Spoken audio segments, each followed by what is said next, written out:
Alright,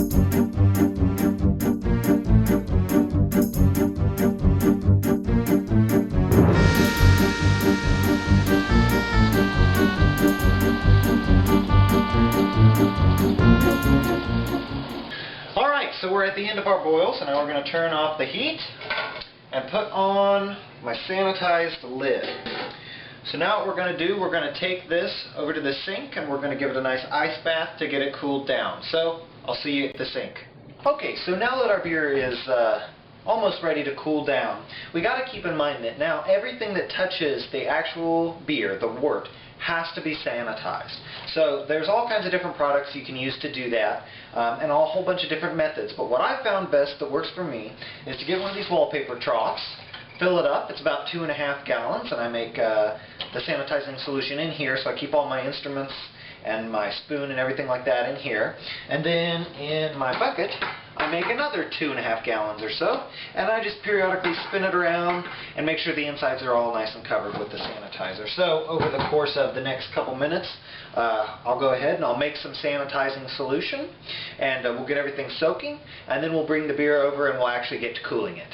Okay? To sanitizing. Okay, so I've got my sanitizing solution all made up, and I put everything in it into my trough, and I filled this about halfway up.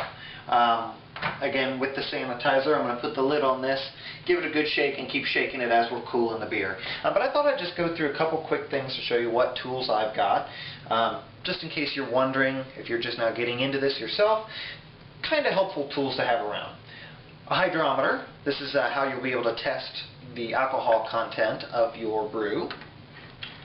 A floating thermometer I find is very handy in putting actually in the bucket when I'm adding the additional water to the wort, just to make sure that the temperatures aren't getting too hot or too cold. I, of course, obviously have an airlock. The other piece of it is down there on the bottom. I've got this handy gadget, which is actually called a wine thief, or the thief. It's basically a tube that has a valve at the bottom, so you can put it in, it'll fill up to a certain point, and then when you pull the tube out, this end closes so the liquid stays in there. This is how I take my hydrometer readings, because the hydrometer fits very nicely right inside there. That way I don't have to worry about using a bucket with a spigot on it or losing any brew. And since everything's sanitized, I can just go ahead and put it right back into the bucket for fermenting. And then, of course, I've got my big spoon. And outside of that, that's all I've got in there. So what I'll do is I'll put the lid on this, I'll give it a shake, and then we'll get the beer over here and into an ice bath, which is how I'm going to be cooling down the wort today. Okay? Okay, so I've got my ice in here, obviously, and I put in a little bit of water, but it looks like it's frozen up pretty hard here. So add just a dash more water, just so that way the most surface area of the steel brew kettle can, hit that ice water. So we'll come over here to the stove and pick this up, and in it goes.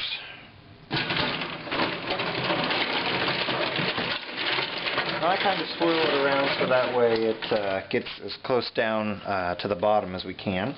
And then I proceed to put in some more water. As cold of water as you can get. Here in Chicago, it's winter time, so my tap is very, very cold.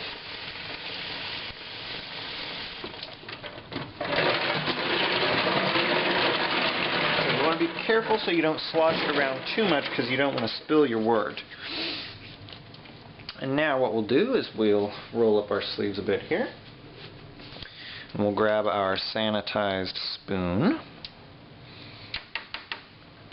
I always give it a bit of a rinse just to make sure that there's not too much sanitizer on it.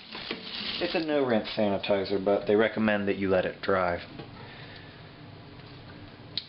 And we'll give it a good stir.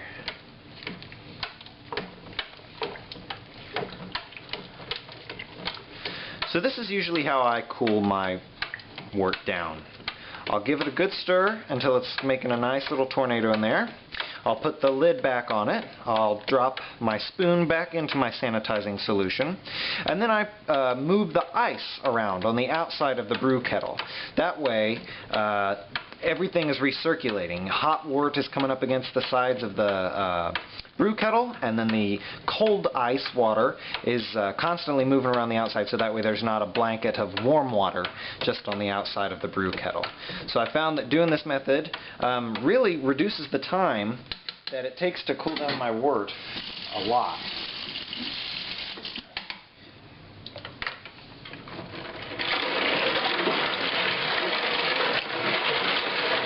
Pretty cool. I'm actually going to grab a spoon over here. It's a big old basic spoon.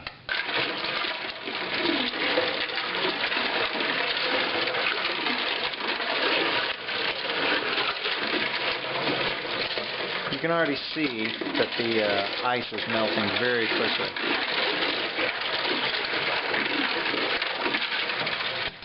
And so basically we just keep doing this procedure for the next about 10 or 15 minutes until the ice melts really. And by that point the beer will be pretty cool. So we'll see then. So this is now cooled down. I've got it down to about 83 degrees. So I'm going to go ahead and pull it out of the cold water. As the ice melted and the water got warmer, I did switch out the water once, just so that way you guys know. And now the water's pretty cold, so in adding this to our brew bucket and topping off again with very cold water, I'm going to get the temperature down to exactly where I want it to pitch the yeast, which is going to be about 75 degrees, 70-75 degrees, right around in there. Okay, so now that this is cooled down, we've got our sanitized lid, we've got our bucket here with the sanitizing solution still in it, so we're going to dump this out.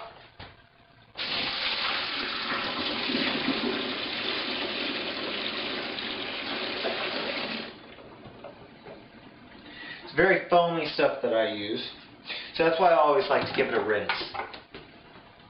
I use very, very hot water, almost scaldingly hot water, so I'm not too worried about anything happening.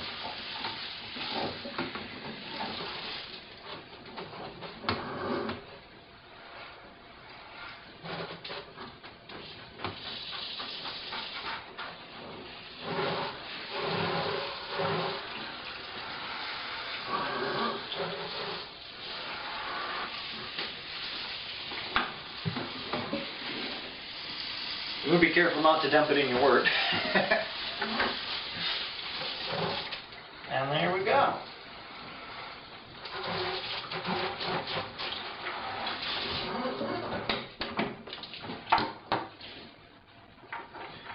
Perfect. So now we've got a nice sanitized bucket, sanitized lid, everything is good to go. So now what I'm going to do is I'm going to take my beer here, the wort, set that over there, and I'm going to dump it in from kind of high up. That way it introduces a little more oxygen into the brew. Yeast need oxygen to do their thing, so it's pretty important that you do this step.